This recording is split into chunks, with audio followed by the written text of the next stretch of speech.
어떤 일이나 행동의 처음 단계를 시작하거나 이루다라고 하는 뜻으로 사용하는 착수라고 하는 단어가 있습니다. 본래는 바둑 용어이죠.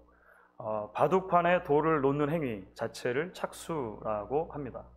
그래서 바둑판에 돌이 놓여지지 않으면 바둑이 시작되지 않는 것이니까 어떤 일을 시작하다, 출발하다라고 하는 의미로 이제 착수가 이제 사용이 되는 것입니다.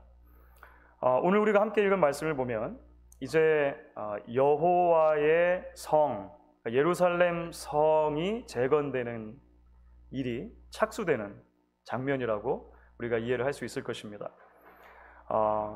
에스라서와 느헤미야서 전체의 주제가 하나님의 집을 건축하는 이야기라면 이 하나님의 집이라고 하는 것은 사실은 세 가지를 다 포함하는 것이라는 것에 대해서 거듭 말씀을 드렸습니다.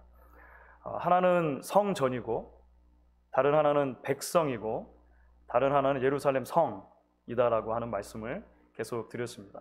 그래서 에스라서가 이제 성전과 백성을 다시 재건하는 이야기라면 느헤미야서의 전반부는 이제 예루살렘 성곽 자체를 다시 짓는 이야기가 되는 것이고, 오늘 우리가 함께 읽은 본문에서 비로소 이제 그 예루살렘 성이 다시 지어지는 이야기가 시작된다, 착수된다, 이렇게 저희가 이해를 할 수가 있다는 것이죠.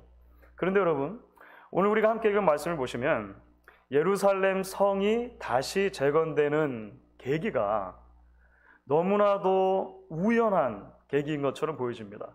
페르시아 왕궁 안에서 있었던 어떤 한 굉장히 우연한 사건에 의해서 이 일이 이루어지는 것처럼 보인다라고 하는 거예요.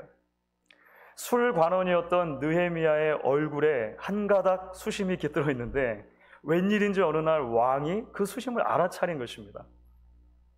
평소에 병도 없는데 어떻게 얼굴에 수심이 있느냐, 이건 마음의 병이다, 이렇게 왕이 먼저 이야기를 한다는 거예요. 그리고 그 사건을 통해서 왕이 물어보니 느헤미야가 말을 하지 않을 수 없었겠죠. 사실은 여차저차해서 내 민족의 땅인 유다 땅 그 성곽이 다 무너져 있는 상태입니다라고 전했고, 이 왕이 그 이야기를 듣고 나서 괘씸하다라고 말한 것이 아니라 느헤미야의 마음속에 있는 소원을 이루어주는 것으로 오늘 말씀이 전개가 됩니다. 너무나도 우연한 계기에 너무나도 우연한 방식을 통해서 이런 성곽을 재건하는 일이 이루어지는 것처럼 보인다라고 하는 거예요. 그러니까 표면적으로만 놓고 보면 예루살렘 성 건축이 한 페르시아 고위 관리의 운수 좋은 날 이야기인 것처럼 우리에게 보여진다고 하는 것입니다. 그런데 여러분, 사실 이야기의 속살을 좀 더 들여다보면 우리는 발견하게 됩니다. 필연은 늘 우연의 옷을 입고 나타난다. 이것은 역사학자인 E.H. 카가 한 말입니다. 필연은 늘 우연의 옷을 입고 나타난다. 오늘 이야기 속에 사실 우연처럼 보여지는 모든 일들은 사실 하나님의 필연이라고 하는 것을 우리는 이야기의 전개를 통해 보게 됩니다. 그리고 하나님의 필연이 이루어지는 데 있어서, 그것이 착수되는 데 있어서 하나님께서는 그동안 준비하시고 예비하신 하나님의 사람을 사용하신다라고 하는 것을 우리는 보게 되는 것입니다. 바로 그가 느헤미야라고 하는 것이죠. 여러분, 그렇기 때문에 오늘 말씀을 통해서, 그리고 좀 더 크게는 느헤미야서 전체를 통해서 이 느헤미야라고 하는 사람과 관련해 강조되고 있는 하나의 특징에 대해서 우리가 주목하고 조금 더 깊이 묵상해 보는 것이 유익하다라고 그렇게 믿습니다.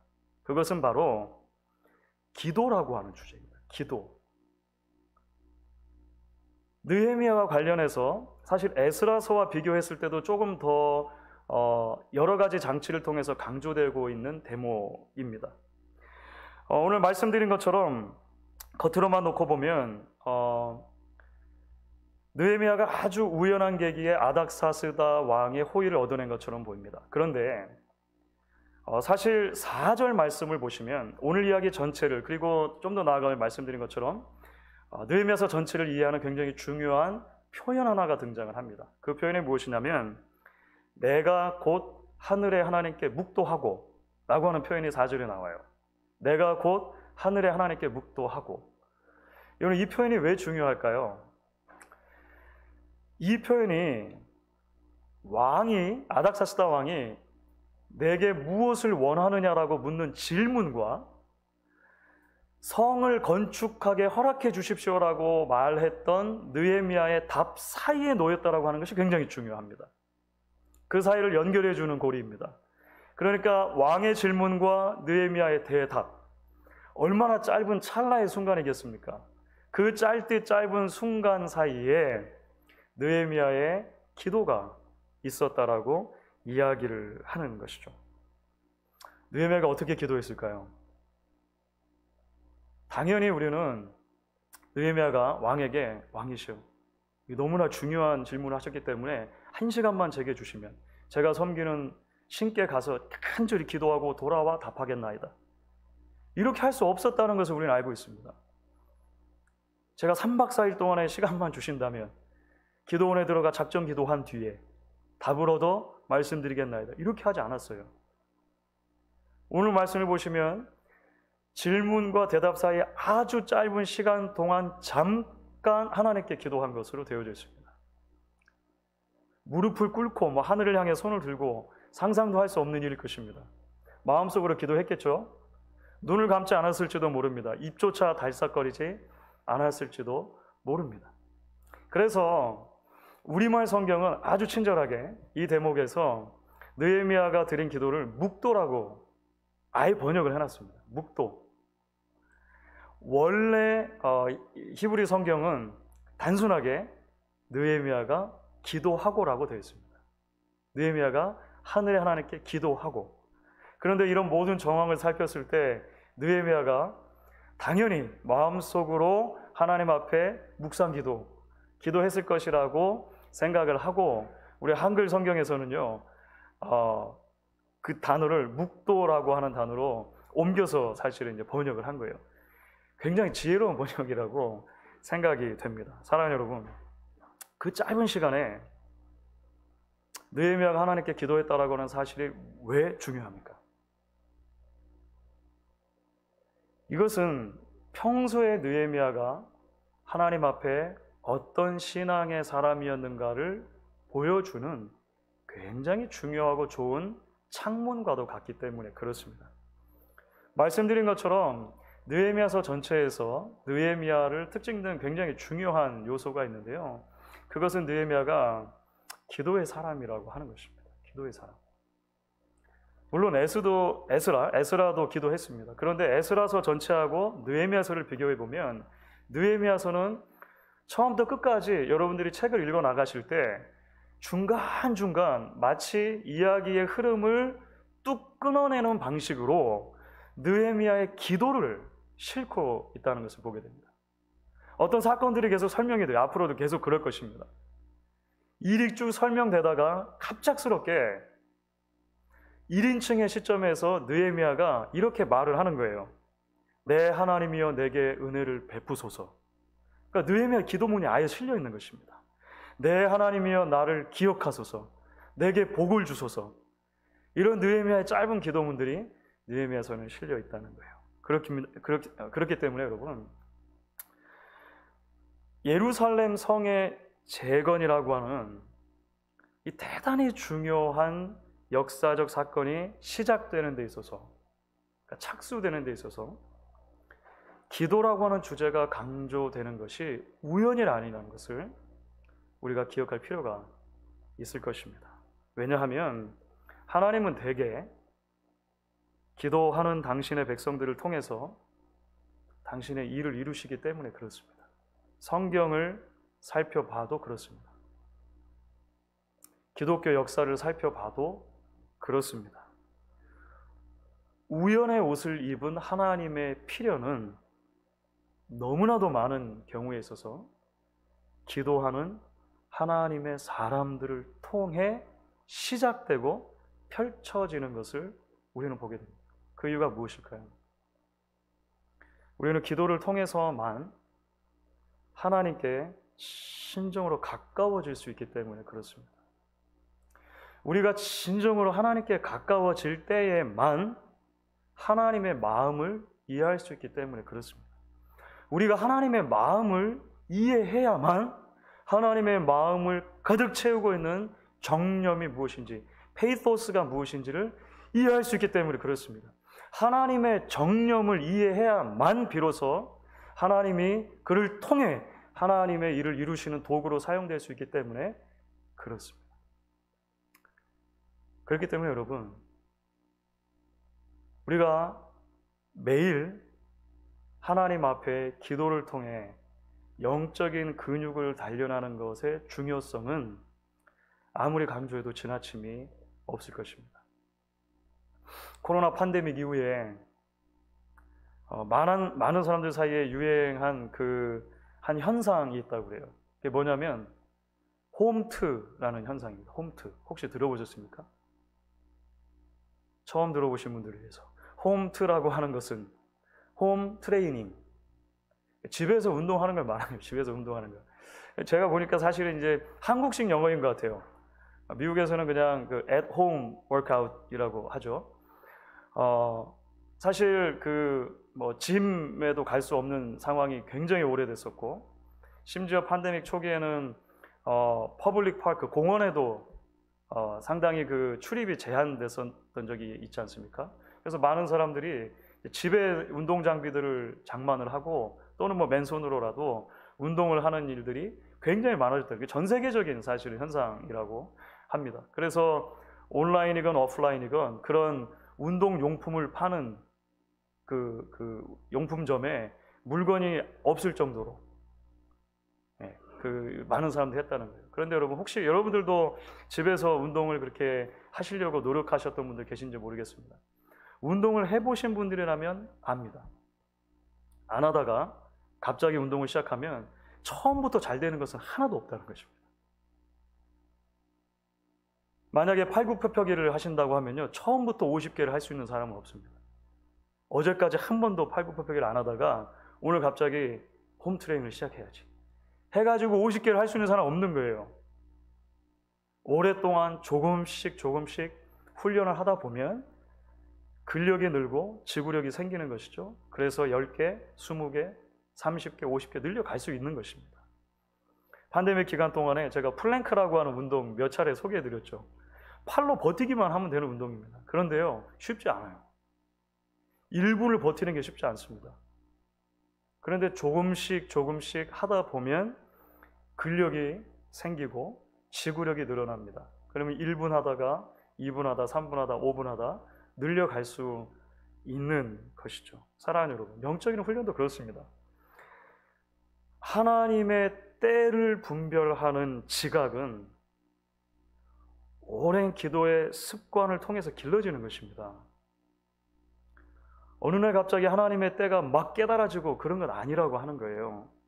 매일매일 겸손하게 하나님 앞에 나아가는 무릎을 통해서 가능하다는 것입니다. 느헤미야가 바로 그런 사람이었습니다. 느헤미야의 모습을 통해 우리는 바로 그런 진리를 보게 돼요. 내게 무엇을 원하느냐?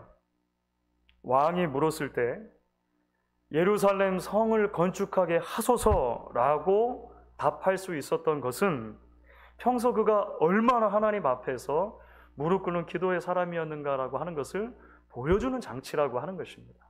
느헤미야 전체를 통해서 영적인 순발력에 대해서 말하는 게 아닌 거예요. 평소에 기도하지 않다가 갑작스럽게 영적인 순발력을 발휘할 수 있다라고 성경이 가르치는 것이 아니라 느헤미야의 오랜 경건의 축적에 대해서 이야기한다는 것입니다. 여러분, 지난 시간 살펴본 것처럼 느헤미야서 1장에 이미 느헤미야의 긴 기도가 소개되어 있습니다. 예루살렘 성의 형편에 대해서 느헤미야가 전해 들었습니다. 그것이 너무나 안타까워서 하나님 앞에 드린 기도문이 사실은 느헤미야서 1장의 거의 절반을 차지하고 있어요. 느헤미야는 민족의 죄를 자신의 죄인 것처럼 애통하며 통회합니다. 그리고 예루살렘 성이 재건되기를 간절히 소망하는 마음을 가지고 있어요. 그런데 여러분, 1장에서 2장, 오늘 말씀 이제 그 예루살렘 성 재건이 착수되는 이야기까지 얼마만의 시간이 흘렀다고 여러분들 혹시 추측하십니까? 사실 느헤미야 1장 1절과 2장 1절을 비교하면 됩니다.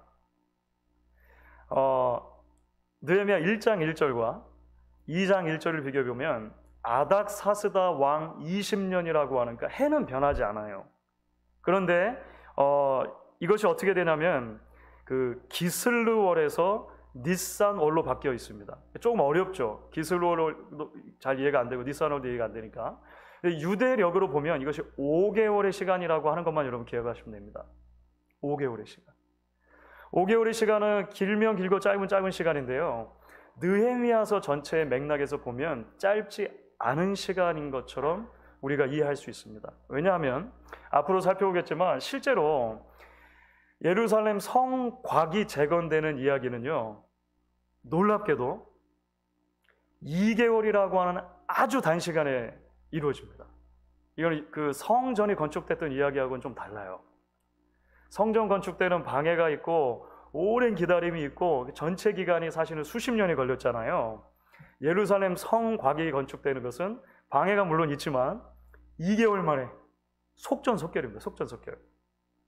그러니까 다시 말하면 느헤미야가 처음 하나님 앞에 간절한 기도를 드린 뒤에 기다림의 시간이 성을 실제로 짓는 시간보다 2.5배가 걸렸다라고 하는 거예요. 꽤나 긴 시간이라고 하는 것이죠. 느헤미야가 이 시간 동안에 뭘 했을까요? 여기서 주석가들은 느헤미야서 전체의 맥락에 비추어서 느헤미야의 삶을 반추합니다. 그 갭을 메꿔놓는 거예요. 느헤미야는 그 5개월의 기간 동안 끊임없이 하나님 앞에 기도했다는 것입니다. 1장에 나오는 기도 한 번으로 끝나는 것이 아니고 하나님 앞에 마음을 다해 예루살렘 성이 새롭게 재건되기를 간구하는 매일의 경건의 훈련이 있었다라고 하는 것이죠. 그래서 그렇게 하나님 앞에 자신을 드렸을 때 왕이 어느 날 갑자기 내게 무엇을 원하느냐 라고 물었을 때 그 질문을 통해 하나님의 때가 도래했다는 것을 직감했고, 그래서 겸손하지만 담대한 자세를 가지고 왕에게 요구할 수 있었다는 거예요. 이 일이 왕에게 정말 좋은 일이라고 생각되시거든 나로 하여금 성을 재건하게 해주십시오. 성을 재건하게 해주십시오. 사랑하는 여러분, 지난 시간 말씀드린 것처럼 왕의 술관원이라고 하는 직책은요, 사실은 대단히 높은 직책입니다.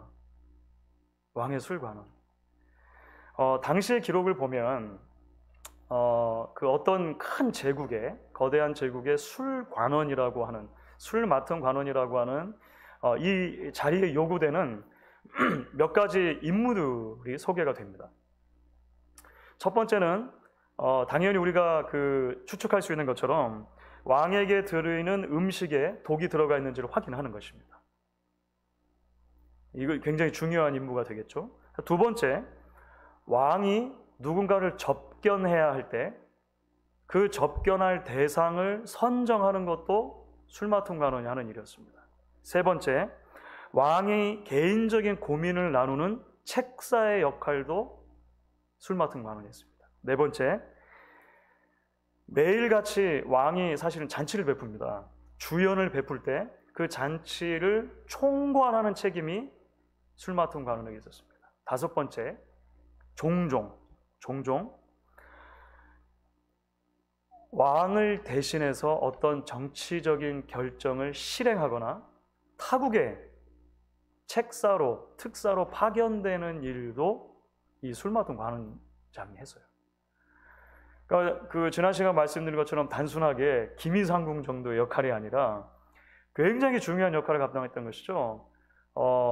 비서실장 정도 아마 역할이라고 우리가 추측할 수 있을 것 같아요. 그러니까 포로로 잡혀온 이민족의 3대 혹은 4대로 태어난 느헤미야가 제국에서 그 정도의 위치에 올랐다는 것은 대단한 일이라고 할 수밖에 없겠죠.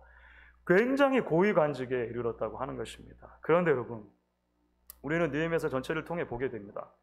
느헤미야가 자신의 신분과 위치를 가지고 하나님보다 앞서서 뭔가 무슨 일을 꾸미려고 하지 않았다는 거예요.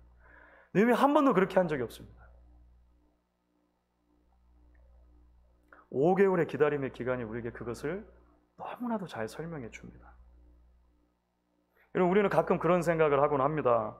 내가 사회적으로 높은 자리에 오르거나 성공하면 그때 하나님을 위해 더 큰 일을 할 수 있을 것이다. 내가 지금보다 돈을 더 많이 벌면 주를 위해서 그때 더 멋진 사역을 할 수 있을 것이다.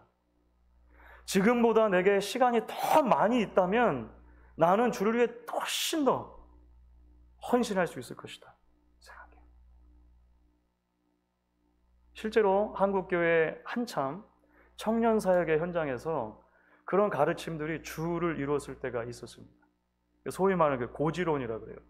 여러분 사회에 고지로 올라가기만 하면 하나님을 위해서 훨씬 더 큰 영향력을 발휘할 수 있습니다라고 가르치는 거예요. 그런데 여러분 사실 그것은 우리의 오해입니다. 그 우리의 착각입니다. 몇 주 전 수요예배 때도 소개해드린 김남준 목사님의 책의 한 대목이 있어요. 개념 없음이라고 하는 책에서 김남준 목사님이란 분이 이런 이야기를 하십니다. 하나님은 어떤 마음으로 우리가 이 세상을 살아가기를 바라실까요? 우리가 아무리 잘 살아도 하나님도 못하시는 일을 실행함으로 하나님을 놀래켜 드릴 수는 없습니다. 오히려 하나님은 우리가 당신과 함께 사랑의 관계 속에서 살아가기를 원하십니다. 보다 더 깊은 의존의 관계 안에서 살아가기를 바라시는 것입니다. 결국 사랑은 의존의 감정입니다. 사랑하는 여러분, 그렇습니다. 우리가 하나님이 꿈도 꾸지 못했던 어떤 큰 일을 이루어드릴 수 있다라고 믿는 것만큼 사실 교만한 것도 없을 것입니다. 하나님이 예상치도 못했던 멋진 일을 막 내가 해가지고 하나님을 놀래켜드리고 할 수 있다라고 믿는 것만큼 사실은 큰 어리석음도 없을 것입니다. 하나님이 사용하시는 사람은 언제나 하나님께 전적으로 의존하는 사람입니다. 의존하는 사람. 사회적인 이룸의 높고 낮음의 문제가 아니고 내가 가짐의 많고 작음의 문제가 아니고 하나님을 향한 의존의 깊이가 나의 신앙의 현 주소이기 때문에 그렇습니다. 여러분, 그래서 성경 전체를 통해서 기도가 강조되는 이유는 기도는 겸손의 표현이기 때문에 그렇습니다. 나의 위치와 나의 힘, 나의 경험이나 나의 능력이 아니라 하나님이 하셔야 한다라고 고백하는 것이 기도이기 때문에 그렇습니다. 여러분, 그래서 오늘 5절 말씀을 보시면 느헤미야가 자신을 왕 앞에서 이렇게 표현하는 장면이 나오죠. 종이라고. 그렇죠. 내가 왕의 종입니다. 이렇게 표현하는 장면이 나오죠. 굉장히 당연한 일일 것입니다. 왜냐하면 당연히 왕이 자신보다 높은 사람이니까 그렇죠. 그래서 왕 앞에서 말할 때 이 그 코트의 왕궁의 언어이죠. 주의 종이, 왕의 종이라고 자신을 낮추는 것입니다. 그런데 여러분 아십니까? 사실 왕의 종이라고 하는 느헤미야의 자기 인식보다 훨씬 더 중요한 것은 우리가 이전에 살펴봤던 1장 6절에 나오는 대목입니다.